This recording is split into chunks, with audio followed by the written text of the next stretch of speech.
यांचं जे आहे मेन जे कंटिन्युएशन की ही जी माहिती जी आहे ती माहिती यांचं म्हणणं की वारंवार 19 वेळा तर ती माहिती शासनाकडे गेली नाही. तर आपण त्या अनुषंगाने फॉरेस्टशी कॉन्टॅक्ट केला. त्यांचं असं म्हणणं आहे की आमच्याकडून ती शासनाकडे गेली आहे. तर आपण त्यांनी शासनाकडे पाठवलेली आहे त्याची प्रत आणि इतर सगळ्या यांना नुसतं तोंडी सांगून उपयोग नाही. बरोबर, जे प्रत्यक्ष झालेलं आहे ते यांच्या हातात द्यायला पाहिजे. आणि दुसरं की त्यांनी पप्पांना 15 महिन्यापासून त्यांच्या मजुरांना काम काऊन दिलं नाही. भारतात सगळीकडे सामाजिक वनीकरणाची कामं सुरू आहेत, त्यांनी काम काऊन नाही दिलं. एक विषय त्याच्यानंतर तुमची काय शंका असेल तर विचारा. तर ही जी सगळ्यात महत्त्वाचा त्यांचा जो सगळ्यात मोठा जो संघर्ष 20 वर्ष तुम्ही जे म्हणता त्यांनी जो संघर्ष केला तो कशासाठी केला की वनमजुरांचं भलं व्हावं, त्यांना परमनंट व्हावं. त्या अनुषंगाने कोर्ट केसेस झाल्या, इतर सगळ्या गोष्टी झाल्या आणि शासनाचा निर्णय झाला.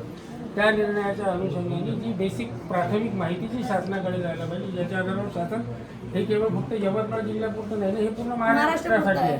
तर त्या महाराष्ट्रासाठी जी काही सगळी जी शासन ज्याच्या आधारावर निर्णय घेणार आहे ती माहिती यांच्या यवतमाळ जिल्ह्याची त्यांचं असं म्हणणं की आम्ही शासनाकडे पाठवली, तर ती खरोखर शासनाकडे गेली काय ते तर बघावं लागेल ना.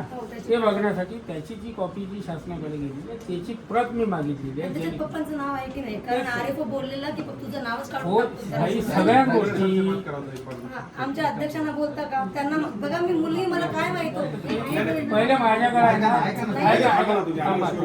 पहिले माझ्याकडं मला बोलायचं पहिले माझ्याकडे इन्फॉर्मेशन तर असू द्या, तेव्हाच मी बोलेन. आज त्याचं मी पाहतो करतो असं हे तर पाहतो करतो त्याच विषय तुम्हाला नाही पाहिजे ना, ठोस पाहिजे ना, म्हणून मी ती माहिती मागितलेली आहे. ती माहिती माझ्याकडे आली की मग मी बोलतो, त्यांच्याशी बोलतो, तुम्हालाही दाखवतो.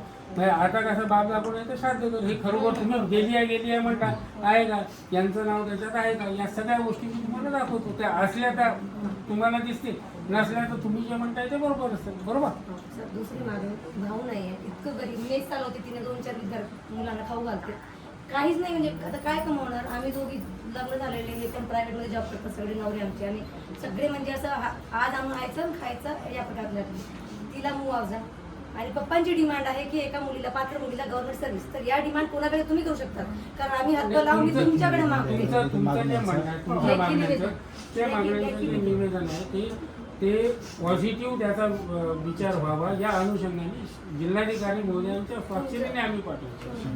ठीक आहे, म्हटलं की नाही की त्याची जी कायदेशीर प्रक्रिया आहे जिल्हाधिकारी लेखी द्या की आपण संबंधित विभागांना पुस्तक करून त्यानुसार ते मार्गी लावतील. बेसिक जो आपला पहिला मुद्दा आहे तो बेसिक मुद्दा तो मुद्द्याच्या अनुषंगाने मी माहिती घेऊन राहिलेलो ती आली. ठीक आहे, त्याचं निवेदन डबल कॉपी आहे. मी ते पाहिले नाही ना जी कॉपी जर माझ्याकडे आली त्याची झेरॉक्स करूनच तुम्हाला पूर्ण.